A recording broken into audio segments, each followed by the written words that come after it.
End of an era for Collie. The government's going to spin this as its response to climate change, but it's not. It's their response to keeping the lights on.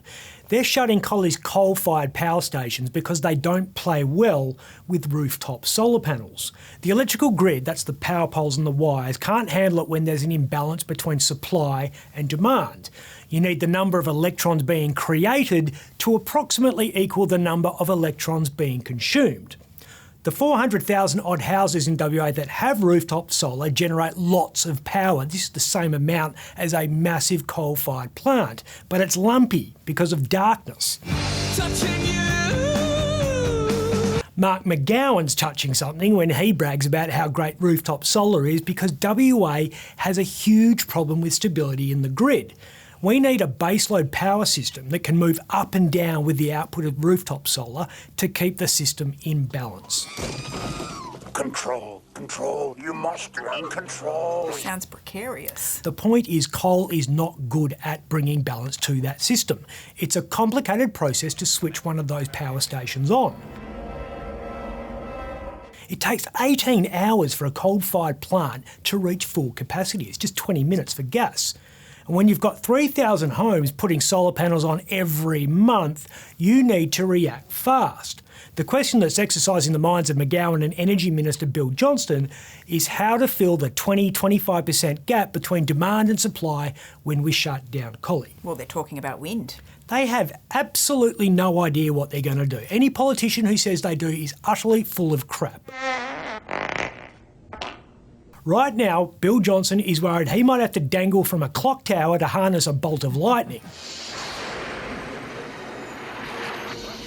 Yes, they want wind farms to fill the void, but like solar, it's a patchy form of generation because you can't always predict when it'll be windy. Well, that's what batteries are for. There aren't enough of these guys for the job. Carbon batteries are worn out. It's just too much energy to store. You need something on an industrial scale. The government is leaning towards something called stored hydro. This is when you use wind or solar power to pump water up a mountain, and then when wind and solar aren't working because it's cloudy or still, you let that water flow downhill, using it to spin a turbine on the way, with that turbine generating electricity. The technology's proven. It's been around for decades. It's what the Snowy Hydro scheme is all about. Okay, problem solved. There's one small complication. WA doesn't have any mountains. You ever climbed Bluff Knoll? I actually have, last year. It's a long way from power infrastructure though. Ironically and conveniently, one of the hillier places in WA is Collie. They aren't all natural though. We've been digging holes down there for 130 years and in the process have created some massive hillsides of the stuff we didn't need, the bits that weren't coal. They're considering a stored hydro plan which would see a massive dam built on top of one of those piles of mine site tailings.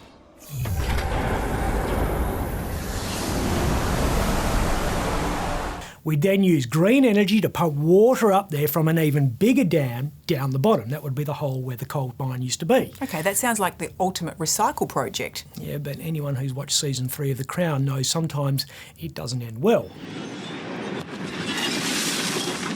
In 1966, an entire Welsh town was wiped out when a coal tip collapsed on it. Safety has improved in 60 years. Yes, of course it has. But the fact that we are thinking about this scheme, which, let's be honest, is on the harebrained side of sensible, it's not far from building Splash Mountain, shows how far we are from a workable solution. We have set a deadline of late 2029 to press the off button for coal, hoping we invent a solution in the meantime. I find your lack of faith disturbing. It's not the most efficient way of making public policy, but it's certainly going to light a fire under the public service to find an answer. Well, we'll all be lighting fires if they don't hurry up. They'll come up with something. And if they take longer than we thought, we do have a safety mechanism, and it's not lighting candles. We'll just end up using gas to fill the shortfall. The infrastructure's already there, and you can build an extra gas-fired power station very quickly. Bill Johnson says they aren't much more than a jet engine in a tin shed, and he's right. It won't satisfy the greenies, but when was the last time a greenie was satisfied? Smile, Gurney. I am smiling. And gas will buy us some time for Twiggy to invent green hydrogen. I'm already in denial about the fact commercial green hydrogen still doesn't exist, Twiggy. I'm wondering about what's going to happen to the town. Well, if you believe the government, Collie will be turned into a high-tech wonderland where the jobs of tomorrow are created today. The biggest deception in this debate about the future of Collie isn't the fact we actually have a plan to keep the lights on. We don't. It's that 1,200 coal workers can be re-skilled for the green energy industry. It's total horseshit, and the government needs to be honest with Collie and the people of WA about that. No amount of reskilling is going to prepare a workforce that's been doing this for generations for a new life doing this. People in Collie bash nerds like that. Bunnings and Kmart are going to have to put the mouthguard in. This one came out of nowhere. They've been quietly scanning shoppers using facial recognition technology. God, they'll have 1 million of you. The only two shops I go to on the way to Dan Murphy. Consumer advocacy group Choice looked into Australia's 25 biggest retailers and found Bunnings and Kmart and the good guys were all routinely scanning the faces of customers. Kmart reckons it has warned us this was happening, but you'd have to have pretty good eyesight to see it. They'll say it's a security thing to identify repeat shoplifters. I don't have a book down my trousers. But you just know their marketing departments are going to find a way to use this so we buy more crap we don't need with money we don't have. Bunnings will be selling green hydrogen one day. Yeah, in aisle 6, next to the magic beans and unicorns. I'm Ben Harvey. For more Up Late, click the subscribe button below.